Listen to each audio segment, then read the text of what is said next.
Good day, Israelites. My name is Brother Greg Qualls. Welcome back to Talking with Israel. Jacob and Esau, twins, beginning on a level playing field, both struggling for attention, power, and wealth. One has succeeded in this world, and the other has seemingly failed. One twin are the so-called Jews of Israel, the Edomites. The other twin are the Hebrews. One of the longest continuous prophecies concerning Edom is written in the shortest book in the Old Testament, the book of Obadiah.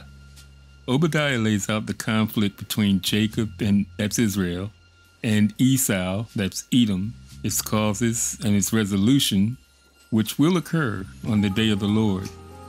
In Obadiah 15 and 21, clear indicators of the end time appear.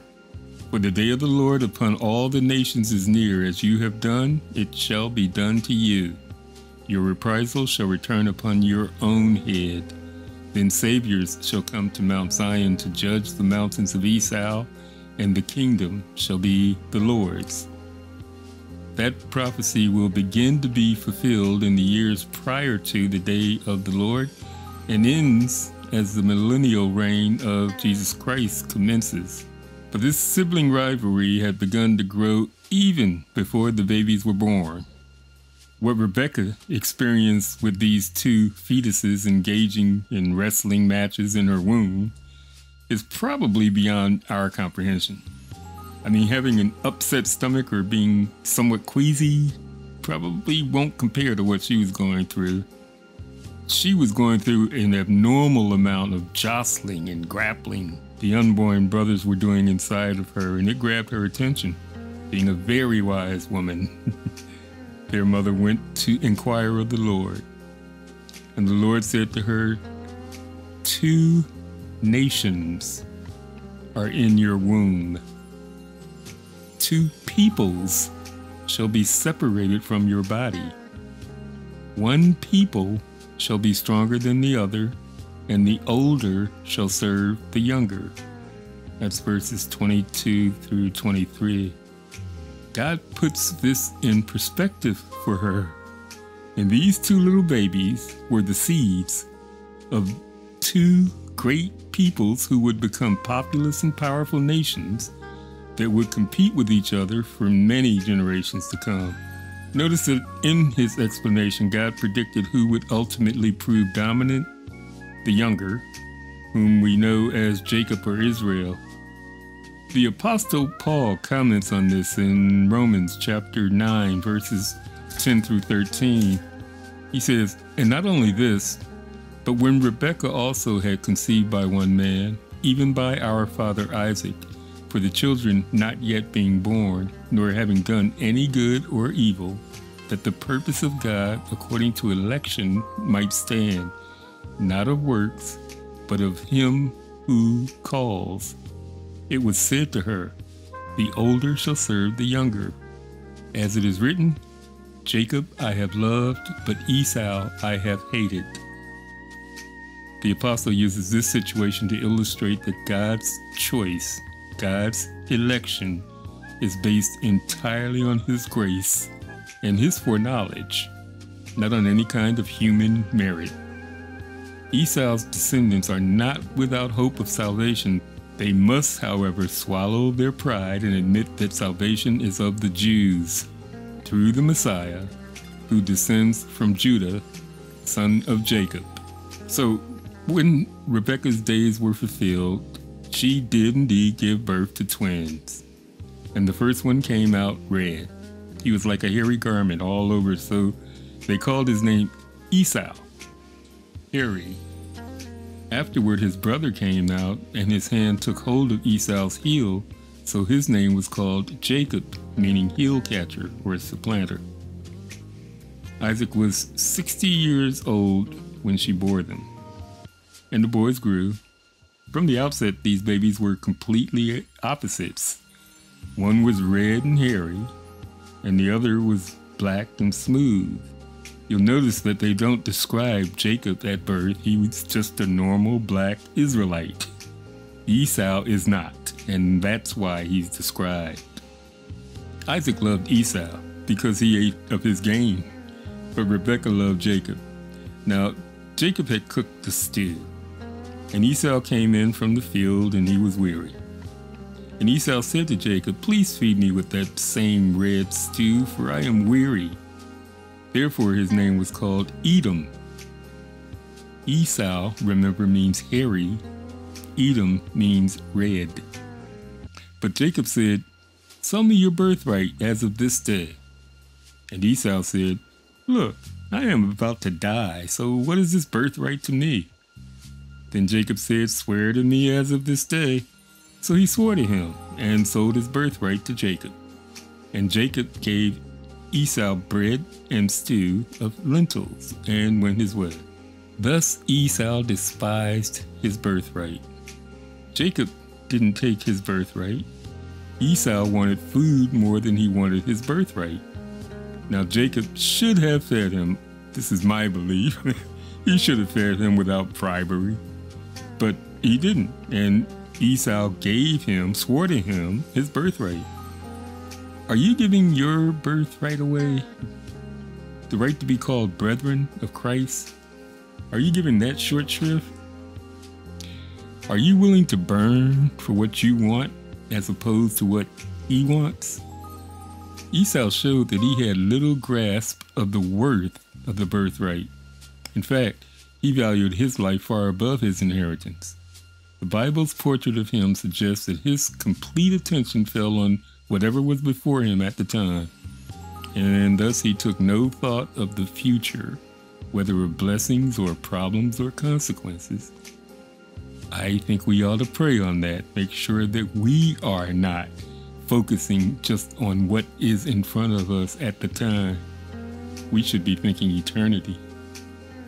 As possessor of the birthright, Jacob, with the help of his mother, tricks his father Isaac into passing down the blessing to him as well. When Esau heard the words of his father, he cried with an exceedingly great and bitter cry and said to his father, "Bless me also, O my father." But Isaac said, "Your brother came with deceit and has taken away your blessing." And Esau said, "Is he not rightly named Jacob? For he has supplanted me these 2 times. He took away my birthright, and now look, he's taking my blessing away from me." And he said, "Have you not reserved a blessing for me?" Then Isaac answered and said to Esau, "Indeed I have made him your master, and all his brethren I have given to him as servants. With grain and wine I have sustained him. What shall I do now for you, my son?" Hebrews 12:17 says that though Esau earnestly desired the blessing, he was rejected, for he did not have the strength of character to handle it for God's purposes. He had already shown that he despised his birthright, and God judged that he would eventually have shown the same scorn for the blessing. Esau is a classic example of a despiser of good. Check out 2 Timothy chapter 3, verse 3. In reality, the subsequent blessing that Esau receives from his father is tantamount to a curse. Then Isaac his father answered and said to him, "Behold, away from the fertility of the earth shall be your dwelling, and away from the dew of heaven from above. And by your sword you shall live, and your brother you shall serve. But it shall come about when you become restless, that you shall break his yoke from your neck." It is not a blessing, but a prophecy. More often than not, Jacob would be dominant until Esau would rebel in frustration and anger. Isaac predicts that they will frequently come to blows, and occasionally Esau's descendants will enjoy the upper hand for a time. Now, Esau's utterly human reaction upon hearing Isaac's words is consistent with what we know of his personality. Esau hated Jacob, because of the blessing with which his father blessed him. And Esau said in his heart, "The days of mourning for my father are at hand. Then I will kill my brother Jacob." Too late he realized the value of the blessing, and now his entire attention was focused in hatred against his brother. Hebrews describes his attitude toward Jacob as a root of bitterness, a profound and deep-set animosity that ultimately corrupts and defiles one who maintains it.